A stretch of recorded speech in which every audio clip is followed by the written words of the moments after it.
ഞാൻ പറയുന്നത് 303 സീറ്റുകളാണല്ലോ B J പിക്ക് ഇപ്പോൾ ഒറ്റയ്ക്കുള്ളത്.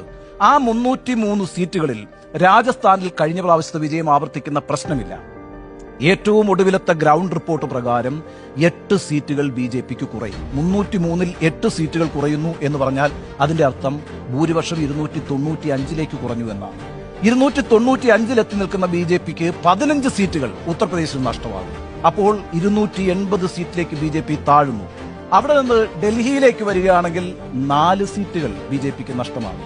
അപ്പോഴേക്കും 3 സീറ്റുകൾ നഷ്ടമാകും. 277-ലേക്ക് വരുന്നു. 272-ആണ് കേവല ഭൂരിപക്ഷം എന്ന് നമ്മൾ ഓർക്കണം.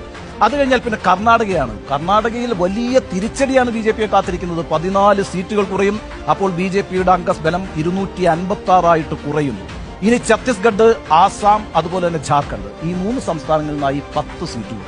246 സീറ്റുകളിലേക്ക് ഇപ്പോഴത്തെ കണക്ക് പ്രകാരം ബി ജെ പി കൂപ്പുകുത്തും. അതായത് ബി ജെ പിക്ക് സിംഗിൾ പാർട്ടി മെജോറിറ്റി കിട്ടുന്ന പ്രശ്നമില്ല.